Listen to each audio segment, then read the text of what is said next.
राना रशीद साहब, वजह यह है कि जब अभी तक फैसला ना पार्लिमानी पार्टी ने किया है और ना अभी पीडीएम ने किया है, उससे पहले इस किस्म के बयान नुकसान देंगे नहीं देते। बिस्मिल्लाहिर्रहमानिर्रहीम। इकबाल शाह साहब, मैं आपका शुक्रिया अदा करता हूँ। और मियाँ हबीब साहब क्योंकि माशाल्लाह बड़ी फहम फरास्त रखते हैं, उनका बड़ा वसी तजर्बा है। मैं अर्ज़ सिर्फ ये करना चाहता हूँ कि जब इन नलायकों ने 25 जुलाई 2018 को शब्बे खून मार के हुकूमत ली और लोगों को ऐसे वर्गलाया हुआ था कि हमारे पास 200 एक्सपर्टीज़ की टीम है, ऐसे न्याजी साहब आएंगे और ऊपर से और नीचे से 200 अरब डॉलर आ जाएंगे। फिर इन्होंने ऐसा झूठ बोला कि हमारे पार्लियामेंटेरियन को 1.5-2 माह पहले चकमे देकर जनूबी पंजाब के नाम पर महाज बनाया गया कि विद इन 100 डेज सूबा बन जाएगा। फिर मैं अब अर्ज ये करना चाहता हूँ, इसमें धांधली तो ना, आप दूसरी बातें कर रहे हैं ना। नहीं, धांधलियाँ तो आपके इलेक्शन कमीशन में पिटीशन कितनी है? नहीं, इलेक्शन पिटीशन 1 हो या 50 हो या 100 हो, तो आपके इल्म में है कि जब इलेक्शन हुआ फौरी तौर पर EPC होती है।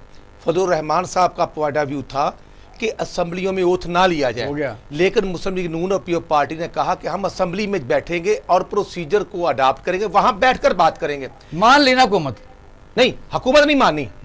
हमने जो प्रोसीजर था हमने तवक्को रखी।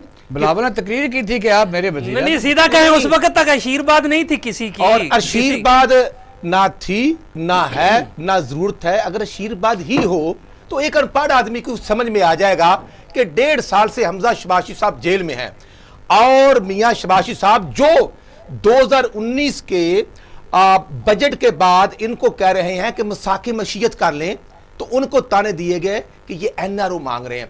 हमने 2.25 साल टाइम दिया कि जो उन्होंने वादे किए थे, जो कंटेनर पर खुतबात दिए थे, शायद उनमें से कोई एक आधा पूरा करें। तो माशाल्लाह 115 के करीब माशाल्लाह इमरान खान साहब ने यू टर्न लेकर अपने आप को आलमी चैंपियन झूठों का IG बना लिया है। मैं अर्ज करूंगा कि डॉलर 1 रुपया महंगा हो तो वज़ीर आज़म चोर होता है, 168 रुपए तक गया। आज इशू ये है, नया गन्ना आ गया। आप कहते हैं कि ये सिलेक्टेड है, आपकी तो इसमें कोई दो राय नहीं है। नहीं, आपकी पिटीशन भी ज्यादा नहीं, एक फोरम तो है ना बकायदा। सर गुजारा ये है कि जो डिप्टी स्पीकर आजकल फिर है, जो बलूचिस्तान से मेंबर नेशनल असेंबली थे, तो आपके इलेक्शन कमीशन ने जब उनके रिजल्ट्स को देखा तो 62,000 के करीब वोट जाली थे जिनका रिकॉर्ड नहीं मिल रहा था और उनको नाहल किया गया। तो वो स्टे पर हैं और क्योंकि सारी हुकूमत ही जो वो स्टे किसने दिया? इमरान खान ने? नहीं, हमने नहीं दिया, अदालत ने दिया। और अदालत घर बैठे नहीं स्टे देती, अदालत में कोई जाता है। जैसे बिलियन ट्रीज के नाम पर यार न्याजी साहब ने स्टे लिया हुआ है, तो वो तो कहते थे कि सबका करूंगा, अपने आप को पेश करूंगा। करवाएं? नहीं, हमने तो प्रोसीजर कोशिश कर रहे हैं, लेकिन हमें उम्मीद नहीं। बड़ी सीधी बात है, हमें 2.5 साल में भी उम्मीद नहीं। जब राणा सनाउल्लाह के ऊपर 20 किलो मंशियात डालेंगे और जज कहेंगे जाती बातें को करते हैं। नहीं, जाती नहीं है। कौन कहता जाती है? राणा सनाउल्लाह मुस्लिम लीग पंजाब का सदर है, वो जाती हैसियत उनकी घर में होगी, लेकिन बतौर पंजाब सूबाई सदर, हर पार्टी का 4 सूबे है ना, हर पार्टी के 4 ही सदर होंगे ना। तो जब नियाजी साहब ने FIA, एंटी करप्शन, नैब के तमाम तर कहने के, चलो सवाल की तरफ आते हैं। और रिजल्ट ना आया। आज इशू ये है, सवाल की तरफ आते हैं। सवाल मैं आपका समझ गया। इशू ये, आज हमारा पॉइंट ऑफ व्यू है महंगाई, बेरोजगारी, लाकानूनियत, और इन नलायकों की नलायकी की वजह से पाकिस्तान की जो तरक्की का रेट 5.8 था, वो पिछले साल कोविड से पहले 1.9 हुआ और अब 0.4 पे गया। तो मैं अर्ज करना चाहता हूं कि आज गरीब इसलिए परेशान है कि जो आपका आलू 20 रुपए किलो था वो भी 150 रुपए तक चला गया और अदरक 800 रुपए का करके कहते हैं कि हम गरीबों के साथ बहुत हमदर्द हैं। मैं अर्ज ये करना चाहता हूं, हम जेलें भुगत रहे हैं, शबाशी साहब भी अंदर हैं, ख्वाजा साहब 1.5 साल जेल भुगत के आया। सवाल की तरफ आते, सवाल ये है कि वजह यह है कि आप जो ये आखिरी दीवार के पास पहुंच चुके हैं, क्या मियां शबाशी साहब आपको पता है कि इस वक्त जेल में हैं, मियां हमजा शबाशी साहब जेल में हैं, तो अगर आप ऑप्शन इस्तेमाल करते हैं तो आपको पता है कि कितने MN मियां शबाशी साहब के साथ राब्ते में हैं? वो तो कहते हैं बातचीत चलनी चाहिए, तो फिर क्या होगा? किस तरह इसको आप इम्प्लीमेंट करेंगे? पर सब गुजारिश ये है, हम भी ये बात कहते हैं कि नेशनल डायलॉग होने चाहिए, हम भी ये बात कहते हैं कि ट्रुथ कमीशन बनना चाहिए, लेकिन आफ्टर ऑल बनना कहां पे है यार? कोई तवक्को होती है ना कि घर का सरबराह होता है, तो घर के जो सरबराह होता है वो लूट प्यार के बावजूद सदर तो मियां शहबाज शरीफ है पाकिस्तान के मुस्लिम लीग नून के, जी पाकिस्तान मुस्लिम लीग नून के सदर मियां शहबाज हैं, वो बात करें, वो तो नहीं करते। नहीं, तो मियां शबाशी साहब की कोऑर्डिनेशन के साथ ही बात हो रही है, जो उन्होंने CWC कहा के बात मेंबर होनी हैं, चाहिए, जो आप कहते हैं CWC बात के- होगी नहीं, नहीं आपका बात बयान आता है कि बात अब होगी। बात अपना इकबाल साहब गुजारे ये है, जब नेशनल इश्यूज होते हैं, कश्मीर का इशू हुआ, फिर वो पायलट साहब आए थे, मिठाई देने के लिए आए थे, और फिर वो पकड़े गए, सुना है कि पिस्टल भी था, तो हमलावर जो होता है ना, वो हमलावर ही होता है, वो मैं हूं या कोई हो, तो उसको ऐसे चाय पिलाकर वापस किया गया। ये है बुज़दिली का मुजाहरा जो इमरान नियाजी साहब ने किया, और अब कलभूषण के पीछे भाग रहे हैं, वकील ले ले, ये कर ले, वो कर ले। ओ, हम ये कहते हैं कि नलायक को 1400 दफा हमारी LOC की वायलेशन हो चुकी है, अफवाज पाकिस्तान के बेटे तो कुर्बानियां भी दे रहे, खड़े भी हैं। नहीं, आपका बयान कभी नहीं है, सियासी पार्टियों का कभी बयान इंडिया के खिलाफ नहीं है। नहीं, तो मैं कह रहा हूं ना, आप कह रहे हैं, ठीक, मैं मुस्लिम लीग नून का नहीं, आप वर्कर कह रहे हैं, हूं, आप मैं कह ये कह रहा हूं कि कलभूषण के पकड़ने के बाद जो अल्हम्दुलिल्लाह मियां नवाज शरीफ साहब ने स्टैंड लिया था, उसको जो डिप्लोमेटिक उसका स्टेटस बहाल करने के लिए इंटरनेशनल लेवल पर प्रेशर था, उसको अल्हम्दुलिल्लाह फेस किया था।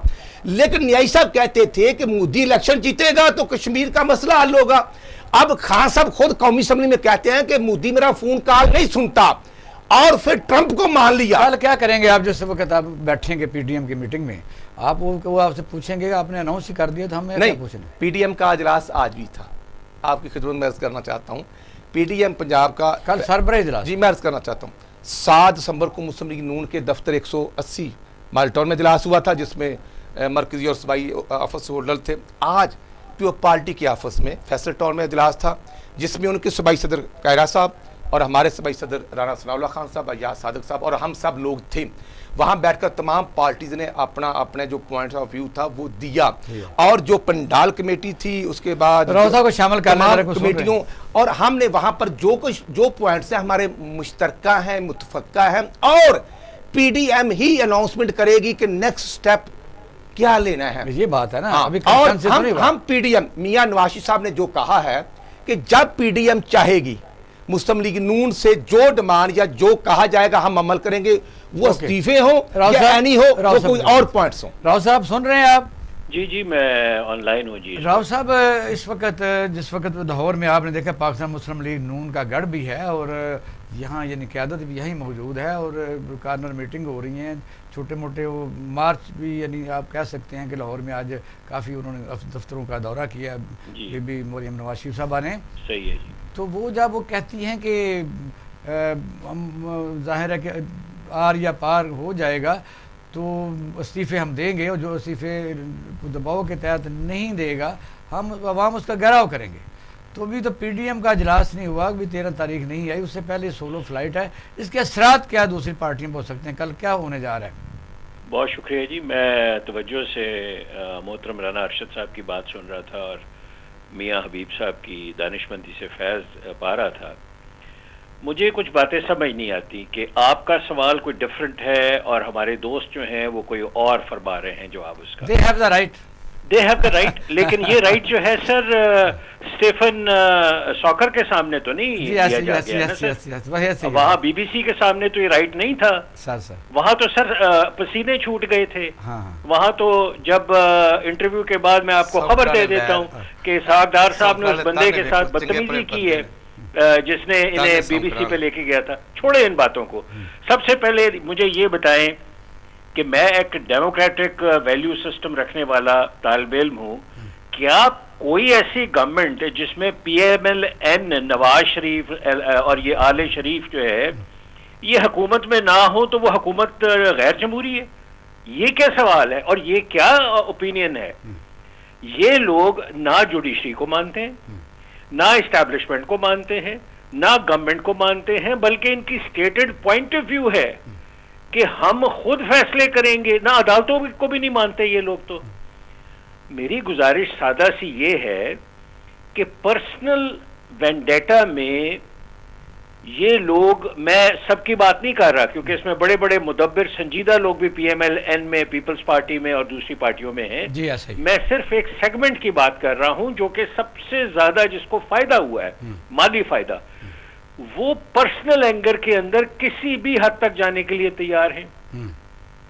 आप जरा कॉन्स्टिट्यूशन पढ़ लीजिए, आप पार्लियामेंट के रूल्स पर पढ़ लीजिए। जो हमारी जय्यद लीडर साहिबा हैं, मरियम नवाज शरीफ साहिबा, क्या उनका ये फरमाना कि हम घेराव करेंगे उन MNAs का या पॉलिटिशियंस का या कारकुनों का जो उनकी बात नहीं मानेंगे, क्या ये खिलाफ कानून बात नहीं है?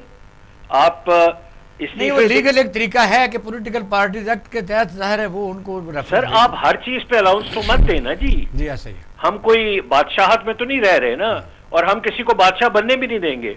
अगर किसी के जहन में ये है कि वो बादशाह बन जाएगा तो बादशाह नहीं बन सकता जी। देखिए, मैं आपको दोबारा अर्ज कर रहा हूं, मैंने कंपैरेटिव एनालिसिस पेश किया है एक रिपोर्ट की फॉर्म में कि हमारी पॉलिटिकल पार्टीज जिसमें पीपल्स पार्टी, PTI और PML तीनों शामिल हैं जी, इन्होंने आज तक जो इन्होंने इलेक्शन में वादे किए इन्होंने आज तक उसका 5% भी पूरे नहीं किए। 5% की बात कर रहा हूं मैं, ऑन रिकॉर्ड हूं। मैं आपको वो लिंक भिजवा सकता हूं, आप उसे देख लीजिए। जी जी। अच्छा, अब मुझे अफसोस इस बात पे हो रहा है कि हम ओवर सिंप्लीफिकेशन कर रहे हैं।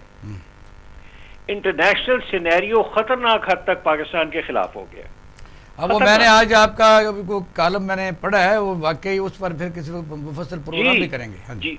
अब आप ये देखें कि इंडियन आर्मी का चीफ पहली बार, यानी हमें 73 इयर्स के अंदर पहली बार वो सऊदी अरेबिया गया है।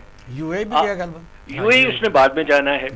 आप समझते हैं कि इस पॉइंट के ऊपर आप किस लिए गए हैं? मतलब अब आप समझ जाइए कि स्ट्रेटेजिक शिफ्ट आ रही है, और वो स्ट्रेटेजिक शिफ्ट जो है उसमें सबसे बड़ा जो रखना इस वक्त है वो दो आंसर हैं इस वक्त। एक पाकिस्तान की इस्टेब्लिशमेंट जी, और एक इस्टेब्लिशमेंट के साथ एसोसिएटेड जो इस्टेब्लिशमेंट को सपोर्ट कर रही हैं पार्टीज, ठीक हो गया, वो उनके राह में रखना है। और मैं आपको आज तकलीफ से बता रहा हूं, मैं इंडियन टीवी और इंडियन रेडियो देख रहा हूं, आप यकीन फरमाएं जितनी नफरत वहां से इमरान खान के खिलाफ की जा रही है, मैं आपको अर्ज नहीं कर सकता। और मैं किसी की वफादारी पे कोई बात नहीं करूंगा, सारे मुहब्बे वतन हैं, सारे पढ़े लिखे हैं, सारे कम से कम मेरे से ज्यादा मुहब्बे वतन हैं। सर ये कैसे हो सकता है कि कुछ लोगों का बयानिया टोटली वही है जो पाकिस्तान के दुश्मनों का बयानिया है? मैं कैसे ये मान लूं कि इसके अंदर इत्तेफाक जो है वो कोइंसिडेंस है? आप बिल्कुल कहें जी कि इमरान खान पपेट है, मानते हैं कि इमरान खान जो है पपेट है, लेकिन आप मुझे बता दें कि उससे पहले आपके लीडरान जो आए थे वो कितने सूरमा थे? सारे आर्मी लेके आई है। कौन सा बंदा जो नहीं जानता कि आर्मी इस्टेब्लिशमेंट के बगैर नवाज शरीफ साहब तो तकरीर नहीं कर सकते थे? कलभूषण का उन्होंने नाम कभी नहीं लिया, ये मैं ऑन रिकॉर्ड आपको कह रहा हूं। जी जी। आप मुस्लिम लीग के किसी बंदे से पूछ लें कि प्राइम मिनिस्टर ऑफ पाकिस्तान ने कभी कलभूषण का नाम लिया हो? ये सर सारी, अब हम असल में एक बहुत लंबी डिबेट में चले जाते हैं। दोबारा आपकी तरफ राव साहब आते हैं, ठीक है, बहुत शुक्रिया। मियां हबीब साहब जी लाइन पर रहिएगा। मियां हबीब साहब, आपने देखा कि राव साहब जो कह रहे हैं कि इंटरनेशनल यानी जो सिनेरियो है, जो जियोपॉलिटिकल सेटअप इस वक्त जो ब्लॉक्स बन रहे हैं उस पर बड़ा ध्यान देने की ज़रूरत है। यानी अरब कंट्रीज़ अगर हमारे साथ नहीं है तो ये किसी के लिए भी खुशी की बात नहीं है, भाई भले अपोजिशन ही क्यों ना हो, कि अगर वो ये कहते हैं कि इस हुकूमत के साथ कोई नहीं है तो जाहिर है वो अपने अपने मफाद आते हैं, वो अपने मुल्क के लिए वो बात कर रहे हैं। उसमें 100 मैंने रीज़न थे। इंडिया में जो सिलसिला है इस पर क्या कहेंगे? इस वक्त अपोजिशन को दो चीज़ें तो आपको नज़र आ रही हैं। एक है मुल्क में कोरोना से लोग मर रहे हैं, ये तो रोज़ाना, इसलिए हम कहते हैं कि रोज़ाना पट्टी चलती है। सही। दूसरा, हमारे मुल्क के हालात इस वक्त, अगर मुल्क मजबूत होगा तो हम सियासत करेंगे, इस पर बात करें। अच्छा, मैंने इसी तरफ इशारा किया था कि जो मैंने कहा था कि दो खित्ते जो हैं वो इस वक्त उन पर जंग मसलत है, एक मिडल ईस्ट और दूसरा एशिया, और ख़ास करके ये खित्ता जिसमें पाकिस्तान, चाइना, इंडिया और बांग्लादेश और श्रीलंका, भूटान, ये नेपाल, ये वाला, और अफ़गानिस्तान, ये सारा इलाका, और रशिया, ये शामिल है। अच्छा, राव साहब ने भी उसी तरफ इशारा किया और ये वाकई इस वक्त जो है ये दुनिया तकसीम होने जा रही है और मुझे एक जो है वो बाकायदा जंग होती हुई नज़र आती है। अल्लाह ना करे ये कोई हमारी ख्वाहिश नहीं और ये जंगें हमेशा तबाही लेकर आती हैं, लेकिन हालात सारे जो है ना उस तरफ को जा रहे हैं। और हमेशा जब अपने मफादात हासिल करने होते हैं ना तो उस मुल्क में उसको तकसीम, उसके तमाम सेगमेंट को तकसीम कर दिया जाता है। तो जिसको आज की दुनिया में फिफ्थ जनरेशन वारफेयर कहते हैं। सियासी जमातों सबसे अहम होती हैं, चूँकि वो उन्होंने रायामा हमवार करनी होती है। तो इस वक्त भी पाकिस्तान में ये ना किसी तहरीक चलाने का ये वक्त है, एक तो कोरोना है, और ना ये किसी किस्म के जो है वो पाकिस्तान में कोई आजमाइश का ये जिसको हम कहते हैं कि इस वक्त जो है वो इक़्तिदार को उलट पुलट करने का वक्त है। ठीक है, इसमें भी कोई शक नहीं, लोग नको नक आए हुए हैं, महंगाई अपनी जगह पर है, सारा कुछ अपना। लेकिन हमें इतना शऊर होना चाहिए कि इस वक्त इंटरनेशनली हालात किस किस्म के बन रहे हैं और किस तरफ को जा रहे हैं, उसमें सिर्फ अपने मफाद के लिए अपनी रियासत को नुकसान पहुंचाना मैं नहीं समझता कि किसी ये दानिशमंदी का फ़ैसला है। और इस हवाले से जो है वो कोई तहरीक चलाना या जिससे हुकूमत को छोड़ दें, हुकूमत कोई मैटर नहीं करती, जिससे रियासत को जो है वो नुकसान पहुंचे या रियासत कमज़ोर होती हुई है ना। देखिए मुझे एक समझ नहीं आती कि सारी दुनिया में फोकस जो होता है ना सबसे वो ज़्यादा वो अपना मुल्क होता है, अपनी रियासत होती है।